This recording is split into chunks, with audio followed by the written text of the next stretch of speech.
Ya Nabi, salam alaika. Ya Rasul, salam alaika. Yang telah sampai pada hadis ke-37. Kita akan baca bersama. Bismillahirrahmanirrahim. An Abi Rugayyata Tamim ibni Ausid Dariyi radhiyallahu anhu anna nabiyya sallallahu alaihi wa alihi wasallam qala ad-dinun nasihah. Qulna liman ya Rasulullah?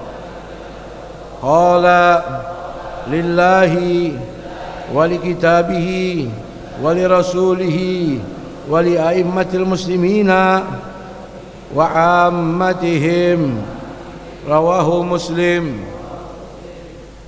Artinya dari Imam Abu Rugayyah Tamim bin Aus Ad-Dari radhiyallahu anhu, Rasulullah sallallahu alaihi wasallam bersabda, agama adalah nasihat.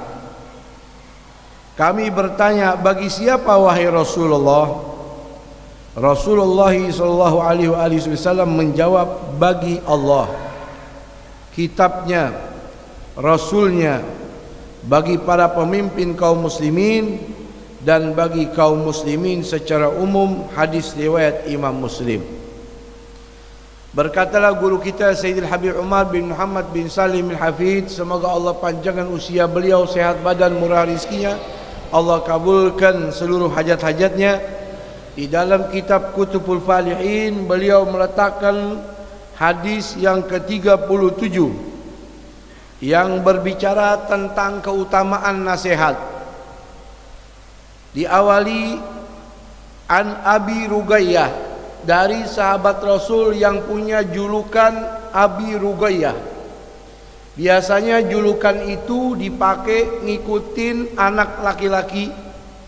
Tapi kenapa sahabat Rasul yang bernama Tamim bin Aus ini pakai julukan anak perempuan yang bernama Rugayyah? Dikatakan oleh perawi hadis bahwa Tamim hanya punya satu anak, yaitu yang bernama Rugayyah, sehingga dapat julukan Abi Rugayyah.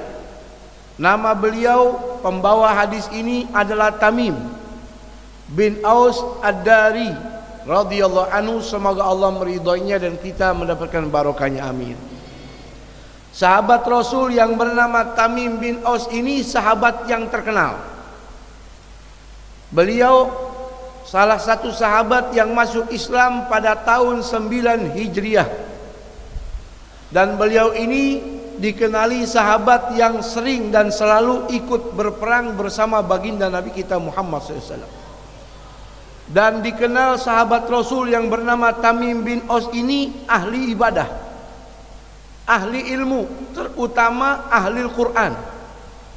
Bahkan saking cintanya kepada Al-Quran, beliau hidupkan itu Al-Quran di dalam tahajudnya. Dalam satu rakaat bisa hatam Al-Quran. Kadangkala beliau terpancing lezatnya membaca ayat demi ayat. Ketemu satu ayat beliau ulang-ulang sampai subuh. Tamim bin Aus Ad-Dari, sahabat yang terkenal, dikenali membawa lampu. Ketika masuk kota Madinah, beliau bawa lampu tempel. Setiap tiang-tiang di Masjid Rasul semuanya ditempel-tempelin lampu, jadi terang. Sehingga Rasul senang. Lalu Rasul berkata, nawarta masjidana ya Tamim, engkau telah membuat masjid kami jadi terang wahai Tamim. Nawwarallahu alaika fid dunya wal akhirah, mudah-mudahan ente dikasih cahaya sama Allah dunia akhirat. Walau innali law kana li ibnatun la zawwajtukaha, andai kata saya masih punya anak perempuan, saya nikahkan sama kamu wahai Tamim. Ini hadis Rasulullah. Andai kata saya masih punya anak perempuan, saya nikahkan sama kamu wahai Tamim. Faqala rajulun ya Rasulullah. Saat itu ada sahabat berkata, ya Rasulullah, ana uzawwijuhu ibnati. Bagaimana ya Rasul kalau saya nikahkan ini Tamim dengan anak saya? Fazawwajaha iyyahu, rawahu Ahmad.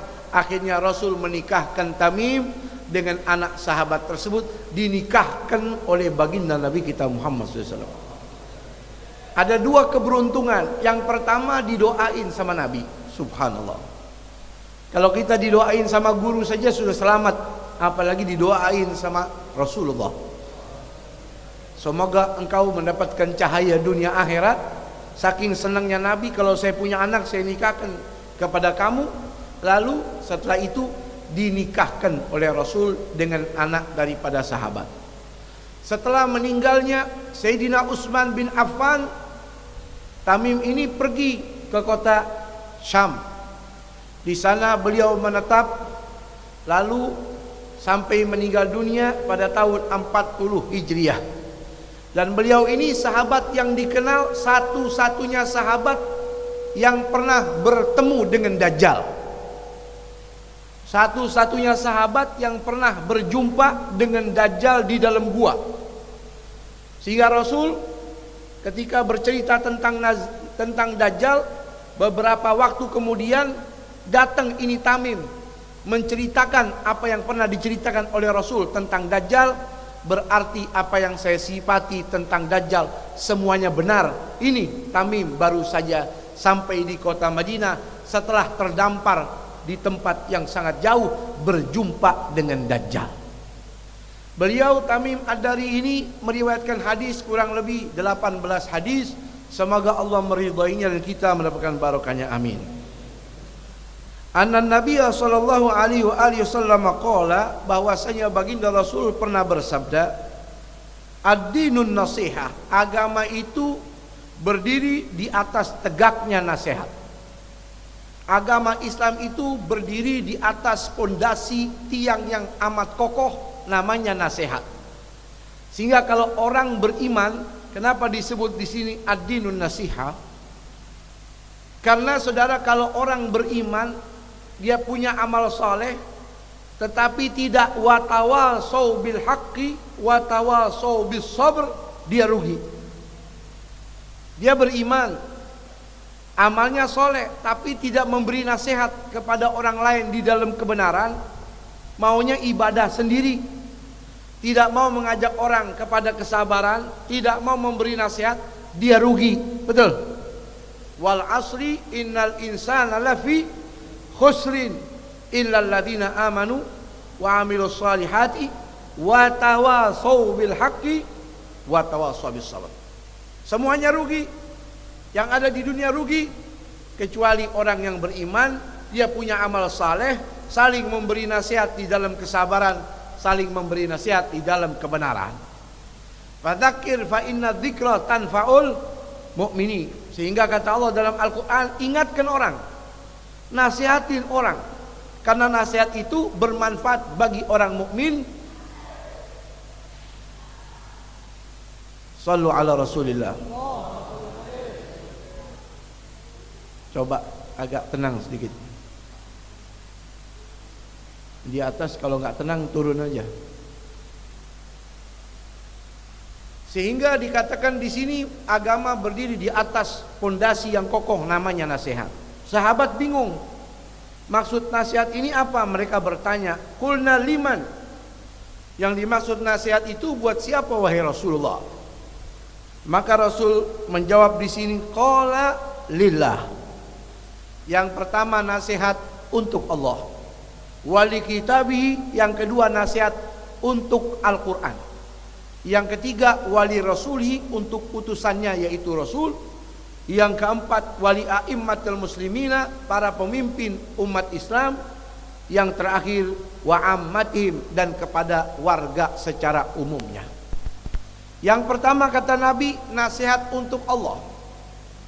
Apa yang dimaksud nasihat untuk Allah? Apakah Allah butuh nasihat daripada kita? Tentunya tidak. Betul.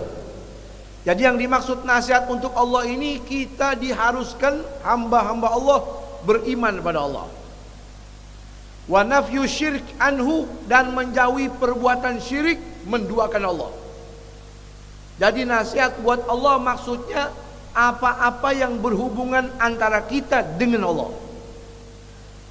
Wa ta'atu amrihi, taat perintahnya.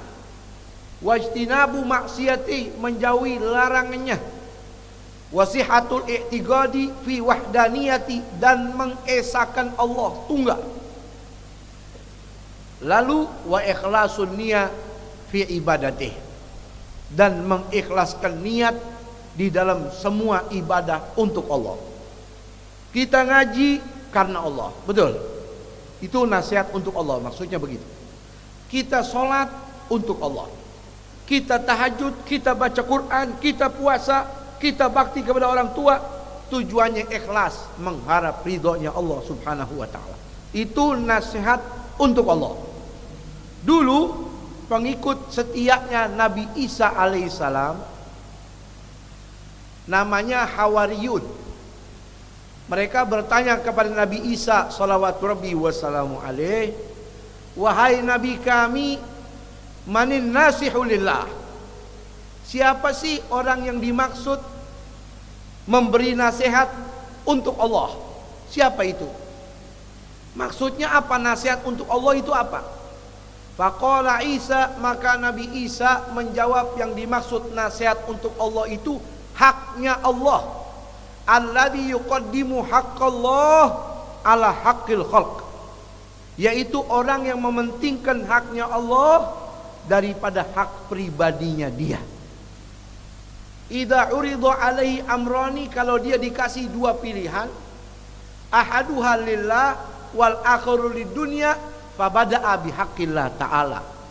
Kalau dikasih dia dua pilihan, ini urusan Anda, urusan dunia, ini urusan Allah, maka yang dimaksud nasihat untuk Allah, orang itu mementingkan haknya Allah. Gambaran yang mudahnya begini saudara, haknya Allah itu seperti apa? Kita mau pergi, waktu azan sudah masuk, kira-kira sholat dulu apa pergi dulu? Anda mau pergi jalan-jalan dah ke Taman Mini, udah kedengeran suara azan zuhur, kira-kira sholat zuhur dulu apa langsung kabur? Sholat dulu apa kabur? Teman-teman udah nungguin di depan pakai motor King, sholat dulu apa langsung ngebut? Salat. Itu mementingkan haknya Allah. Itu yang dimaksud nasihat untuk Allah. Sehingga Allah subhanahu wa ta'ala memberikan pemahaman kepada kita, wa ma umiru illa liya'budullaha mukhlishina lahuddina hunafa. Kita tidak diperintah oleh Allah di muka bumi ini untuk hak apapun kecuali untuk ibadah kepadanya setulus-tulusnya. Kalau kita meminta tolong, iyyaka na'budu wa iyyaka nasta'in, itu haknya Allah. Kepadamu ya Allah kami menyembah, kepadamu ya Allah kami meminta pertolongan. Itu yang dimaksud nasihat untuk Allah. Yang kedua kata Nabi, wali kitabih, lillah wali kitabih. Yang kedua nasihat untuk kitabnya. Kitab Allah banyak, ada 120 hadis, ada 120 kitab. Kata ulama 80 kitab turun kepada Nabi Syith, anaknya Nabi Adam. 30 turun kepada Nabi Idris. Turun lagi kepada Nabi Fulan wa Fulan. Tinggal 4 kitab turun, Taurat kepada Nabi Musa, Zabur kepada Nabi Daud, Injil kepada Nabi Isa, Al-Quran kepada Nabi kita Muhammad. Apa yang dimaksud nasihat Quran? Kita semua butuh nasihat dari Quran, betul? Tapi bahasa hadis ini secara bahasa haknya atau nasihat buat Quran. Maksudnya saudara, kita dianjurkan pertama percaya bahwa Al-Quran itu dari mulai huruf yang pertama sampai terakhir. Huruf pertama ba, Bismillahirrahmanirrahim, sampai huruf terakhir huruf apa? Huruf apa? Huruf apa? Nah, bingung nih. Ini tampangnya belum makan semua nih. Huruf terakhir di Al-Quran huruf sin. minal jinnati wan nas. Nah, ini ketahuan nih nggak ngaji-ngaji. Dari mulai awal sampai akhir itu Al-Quran, semuanya firman Allah subhanahu wa ta'ala. Makanya nggak sopan kalau kita bilang Allah berkata. Yang berkata itu Amrun wa Zaidun. Kalau Allah berfirman, betul. Itu nasihat buat Al-Quran. Maksud nasihat buat Al-Quran, kita dipaksa untuk memuliakan Al-Quran. La yamassuhu illal mutahharun. Tidak boleh disentuh kecuali punya wudu. Tanzilun min rabbil alamin. Wa ma anzalna alaikal qur'ana litashqa. Allah tidak turunkan Quran kepadamu supaya kamu jadi sumpek, tidak. Allah tidak turunkan Quran kepada kita jadi orang susah, tidak. Wa nunazzilu minal qur'ani ma huwa syifaa'un wa rahmatun lil mu'minin. Kami turunkan Quran ini menjadi obat dan kasih sayang rahmat buat orang-orang yang beriman. Amin. Itu nasihat buat Quran. Sehingga wajib kita hormatin.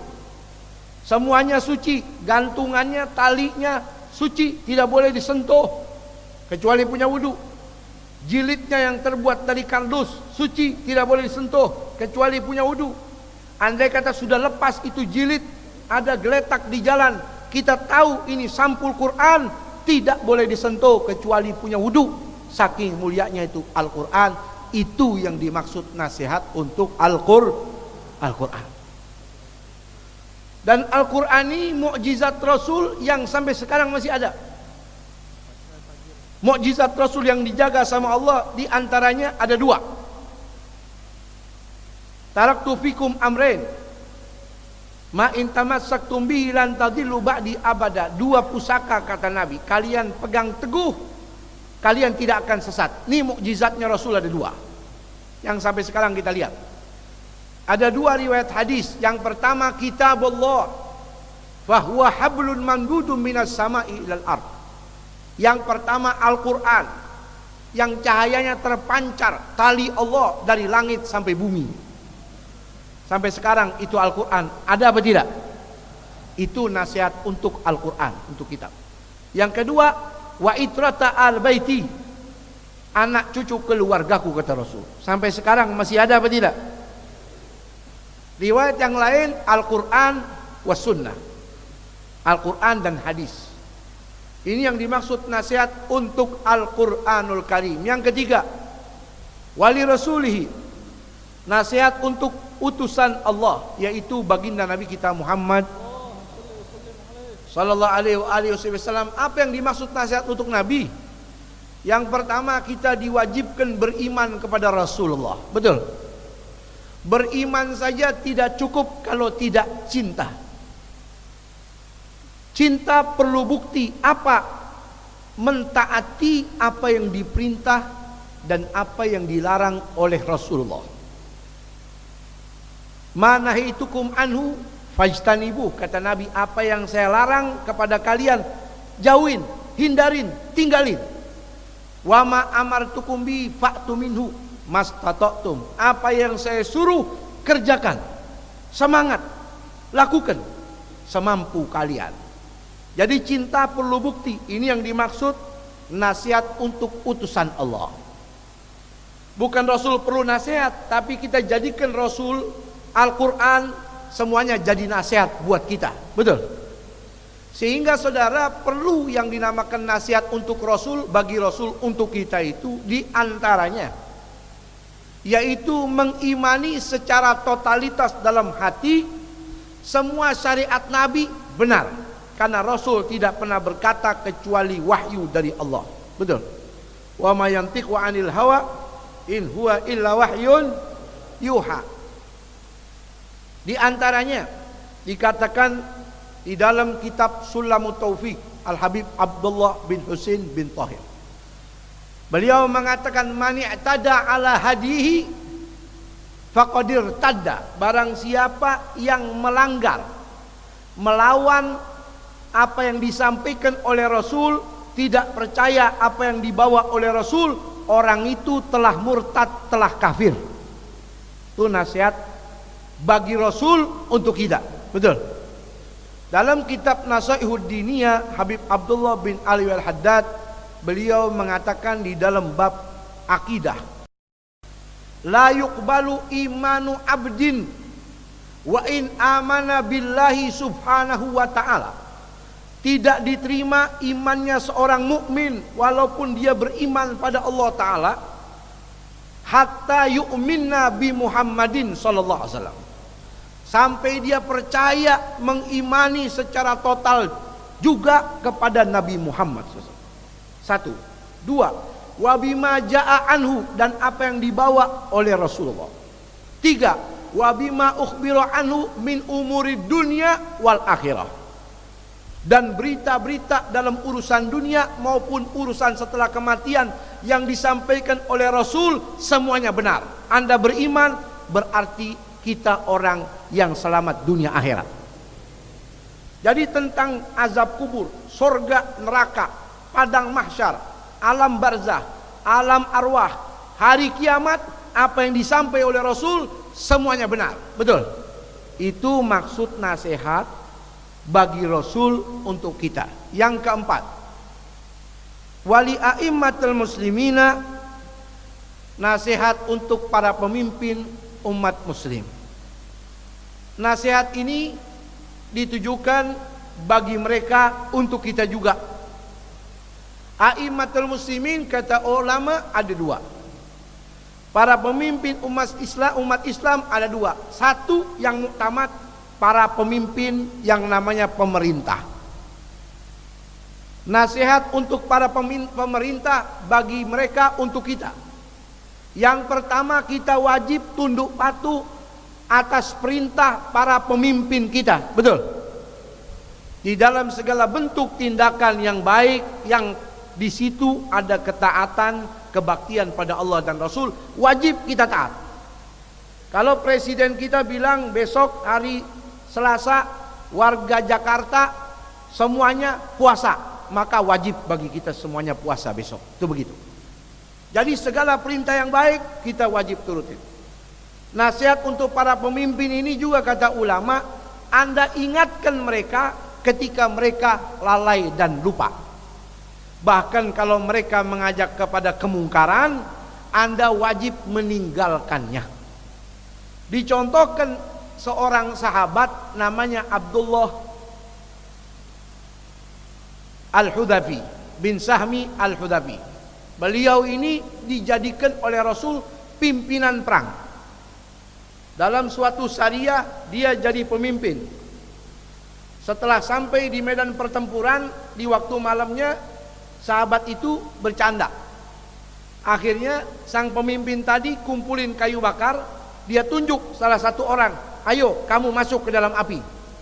Saya pemimpin kamu, kata Nabi, man ata'a amiri faqad ata'ani. Siapa yang nurut sama saya, sama pemimpin saya, berarti nurut sama saya, kata Rasul. Jadi saya wajib ditaati dan dituruti. Ayo masuk ke dalam api. Maka dia bilang, maaf, saya ini masuk Islam, amanna billah wattaba'na rasul linanju minan nar.